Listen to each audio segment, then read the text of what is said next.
సరే మహామాత్య. అప్రమత్తం, శిరస్సుని కిందకి వంచండి. అనంతకాలం వరకు రుణపడి ఉండాలి. విజయనగర గౌరవం, దూరదర్శి, న్యాయప్రియులు మహారాజా బాలకుమార వారు ఇచ్చేస్తున్నారహో. మహారాజా బాలకుమార వారికి, మహారాజా బాలకుమార వారికి, మహారాజా బాలకుమార వారికి, మహారాజా బాలకుమార వారికి, మహారాజా బాలకుమార వారికి.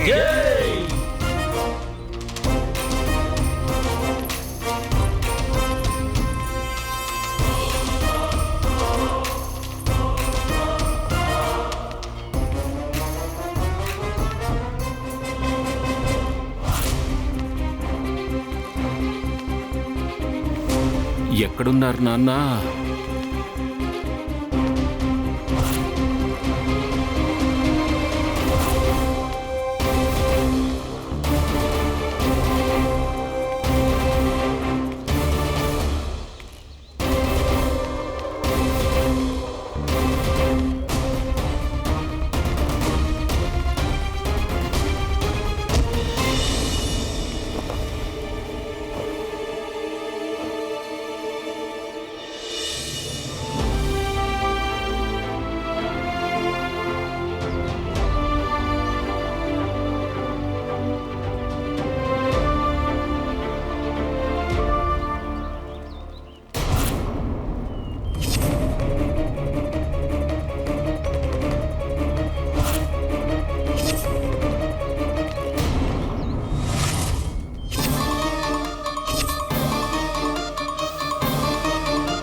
కాంత, నీకు తెలుసా ఇవాళ మొదటిసారి ఎలా అనిపిస్తోందంటే చిలుక పంజరం నుంచి బయటికి వచ్చినట్టు కదా, అవునా?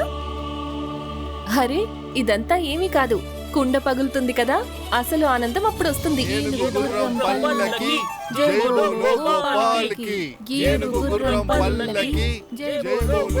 భాస్కర్ ఎక్కడున్నాడో ఏమో, వాళ్ళ నాన్న కనిపించుంటారో లేదో.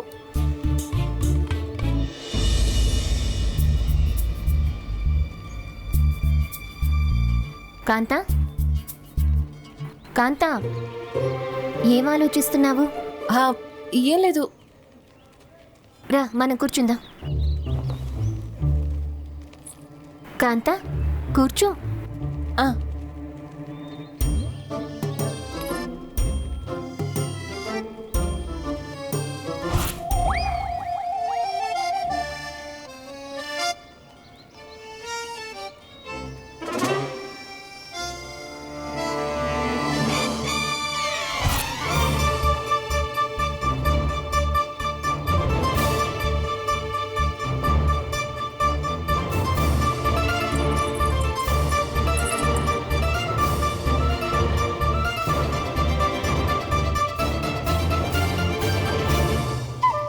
నువ్విక్కడేం చేస్తున్నావు?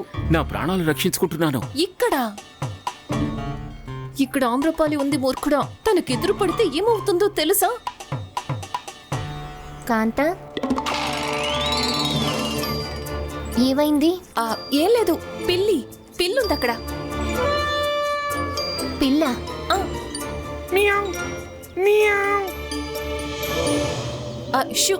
కాంతా, ఇలారా చూడు, పైకెక్కుతున్నారు.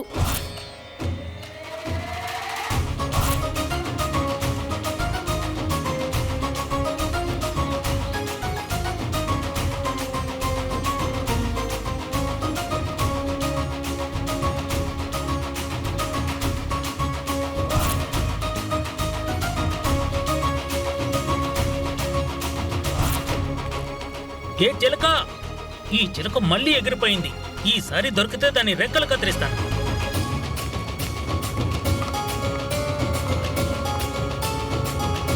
ఇంతవరకు పండిత రామకృష్ణ దర్శనము కాలేదు, భాస్కరు కనిపించలేదు. కార్యక్రమం ప్రారంభమైపోయింది. నెమలి పించమ్మ ఆ దుష్టుడు మహామాత్యుడి చేతికి చిక్కిందంటే అనర్థం జరిగిపోతుంది. చాలా పెద్ద అనర్థం జరుగుతుంది. ఏం చెయ్యాలి, ఏం చెయ్యాలి, ఏం చెయ్యాలి? భగవంతుడా, రక్షించు తండ్రి, రక్షించు తండ్రి.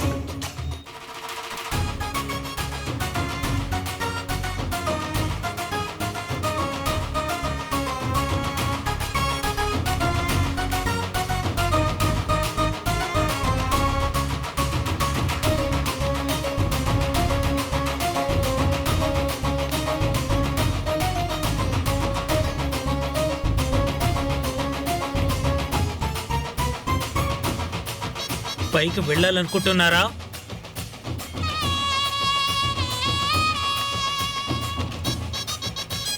పైకి వెళ్ళాలి అనుకుంటున్నారా? ఎందుకు అరుస్తున్నావో? ఇటువైపు నాకు బాగా వినిపిస్తుంది.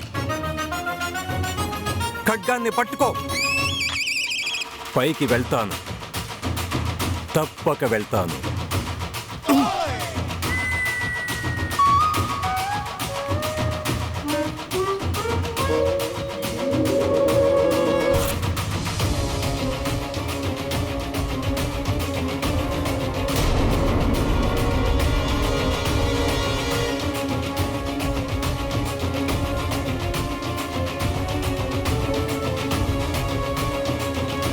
ఒకే ఒక్కసారి వీళ్ళ దృష్టి నా నుంచి మళ్ళితే వీళ్ళెవ్వరికీ తెలియకుండా ఇక్కడి నుంచి మాయమైపోతాను.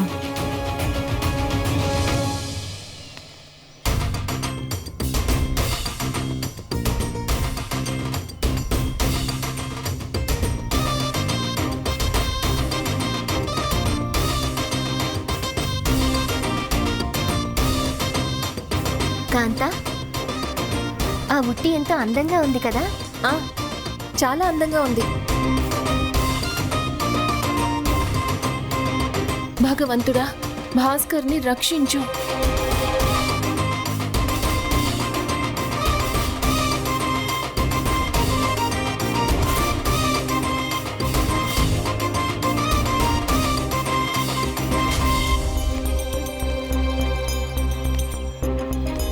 ఎటు చూసినా శత్రువులే కనిపిస్తున్నారు. వీళ్ళ చేతికి చిక్కితే ఖచ్చితంగా పాతాళ లోకానికి వెళ్ళవలసి ఉంటుంది. ఎటు వెళ్ళను?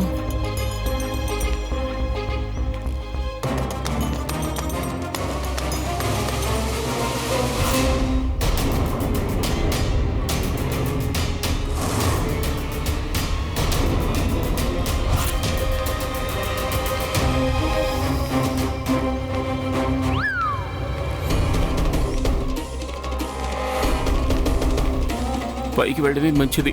ఉట్టి వైపు ఎవ్వరూ చూడరు. దుప్పటి కప్పుకున్నాను కనుక అస్సలు ఎవరూ గుర్తించలేరు. ఒకవేళ పైనుంచి చూస్తే నాన్న కనిపించచ్చేమో కదా.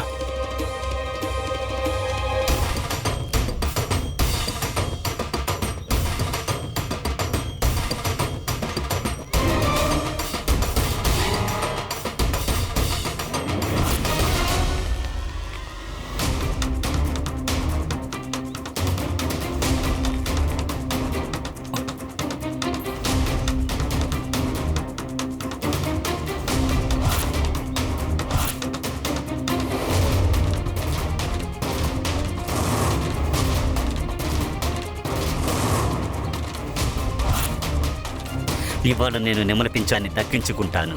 మూషకుడి అతిపెద్ద కోరికను నెరవేరుస్తాను.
నాన్న ఎక్కడా కనిపించడం లేదే.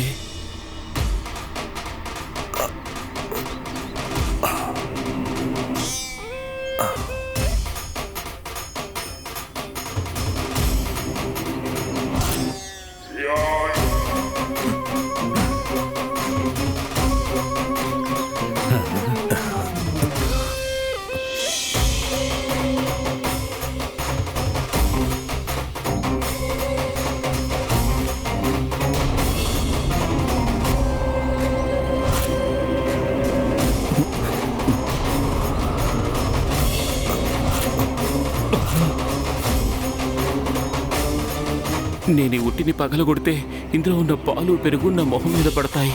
అప్పుడు నన్ను ఎవరూ గుర్తించే అవకాశం ఉండదు.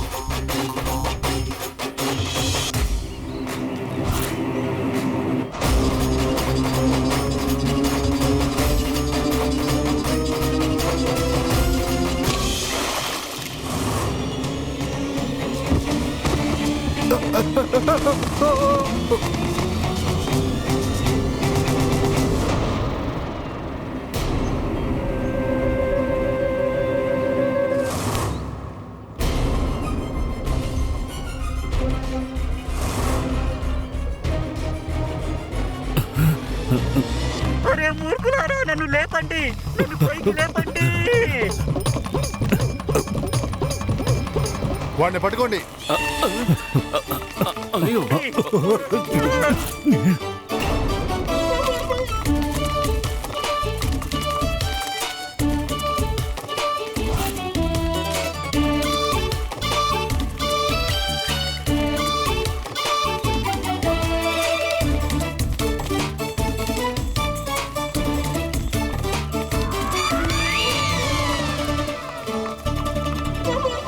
అరే ఆగు భాస్కర్. వీళ్ళందరూ నా వెంట పడుతున్నారు. నేడు నేను పాతాళ లోకానికి వెళ్ళడం ఖాయం.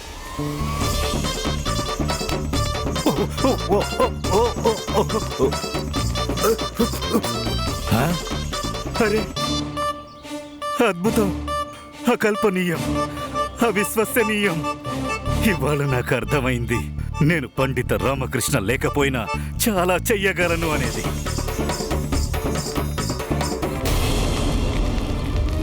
ఈ మూర్ఖుల బారి నుంచి తప్పించుకోవడానికి ఇంతకంటే మంచి అవకాశం దొరకదు. నెమలి పింఛం దొరికింది మహామాత్య, నెమలి పింఛం దొరికింది. అరే ఆగు, అరే ఆగు, నెమలి పింఛం నాకు ఇవ్వు, ఆగు. తప్పుకో.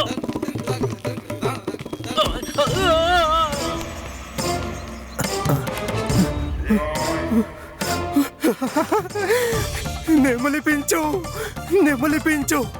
పించు దొరికింది మహామాత్య, నెమలి పించు దొరికింది. అరే చిలక, అది నీది కాదు, అది నెమలి పించు. ఇవ్వు ఇవ్వు.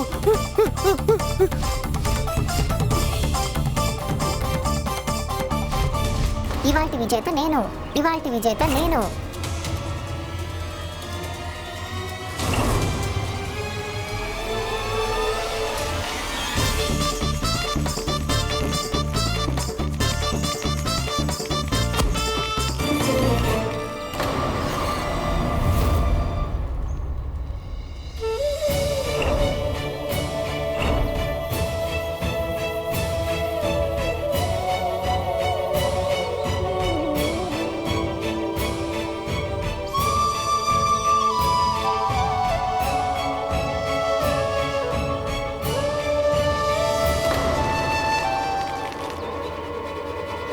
అమ్మా అమ్మా, పరిగెత్తు భాస్కర్. ఆ పొడుపు కథకి అర్థం ఇదా? ఈరోజు నాకు శారద కనిపిస్తుందా?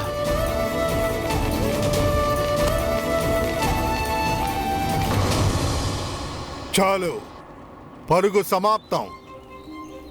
ఆ మొకుట శిరోమణిని ఎలాగివ్వు, విలువైన నెమలి పెంచాడివ్వు.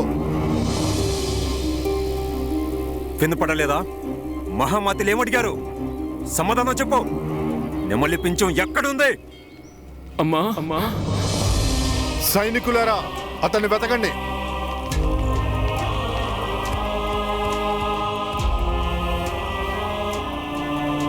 ఇతడి వద్ద ఏమీ లేదు మహామాత్య. మరొక్కసారి అతన్ని సరిగ్గా పరిశీలించు. అలాగే చేస్తాను మహామాత్య.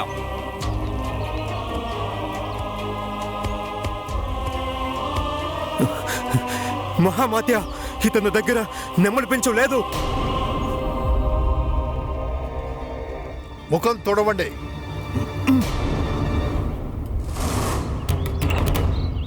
నువ్వా? మొత్తానికి దొరికావు. నీతో పాటు ఒక సహయోగి కూడా ఉండాలి. వెతకండి, ఇతని ఇంటికి వెళ్ళండి, ఏది అవసరమైతే అది చెయ్యండి. కానీ వీలైనంత త్వరలో నాకు ఆ నెమలి పించం కావాలి. అర్థమైందా లేక అర్థం కాలేదా? అయింది మహామాత్య. సైనికులారా, ఇతన్ని తీసుకురండి.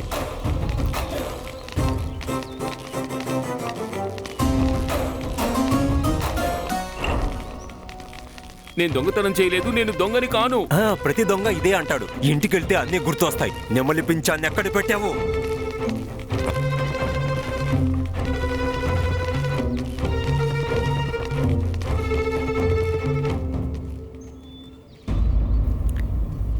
ఇక్కడుంటున్నావా నువ్వు? ఇక్కడ పండితుడు ఉండేవాడు కదా, అతని పేరేంటి? పండితుడు రామకృష్ణ. పదండి.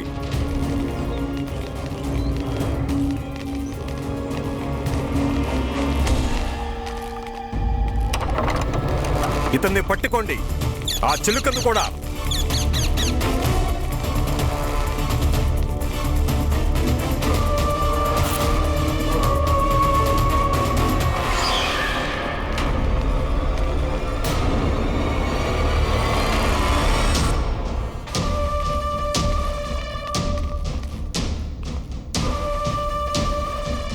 అయితే నువ్వన్నమాట ఇతను సహయోగి.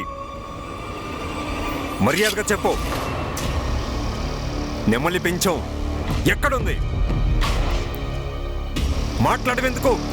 అరే మీరే కదా చెప్పారు మౌనంగా ఉండమని. అందుకే మౌనంగా ఉన్నాను. నెమలి పింఛం గురించి నాకేం తెలుసు? మీరు వెళ్ళి నెమలిని అడగండి.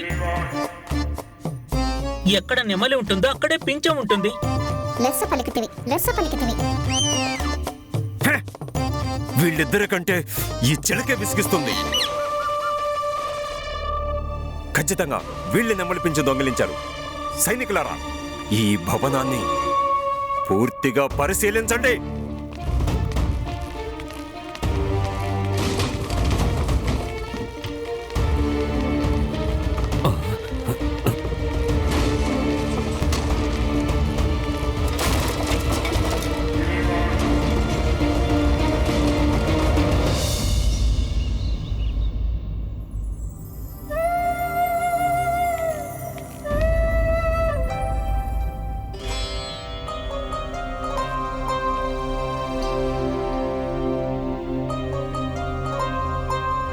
అమ్మో, నాన్నగారు, నా నెమలి పింఛం దొరుకుతుంది, తప్పకుండా దొరుకుతుంది. ముందు ఏదైనా తిను. ఇలాగివ్వు.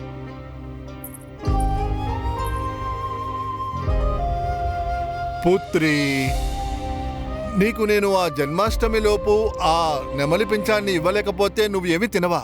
విషయం బహుమానం గురించి కాదు నాన్నగారు, మాట. మీరు నాకు మాట ఇచ్చారు. మరి నేను మిమ్మల్ని మీ మాటలో తప్పనివ్వగలను? మరి ఇందులో భోజనం తప్ప ఇంకేముంది చెప్పు. కొంచెమైనా తినమ్మా. సంవత్సరం అంతటిలో ఒక్కసారి వ్రతం చేస్తాను. ఇప్పుడు దానికి కూడా నాన్నగారు.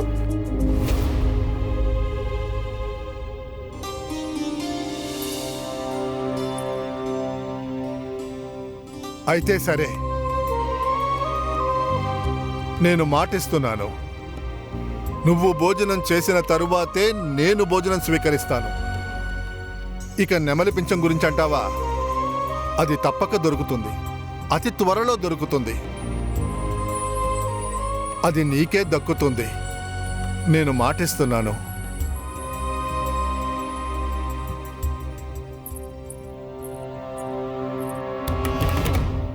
ఆ భాస్కర్ లేకపోతే ఈ పాటికి ఆ నెమలి పింఛం నా పుత్రి చేతిలో ఉండేది.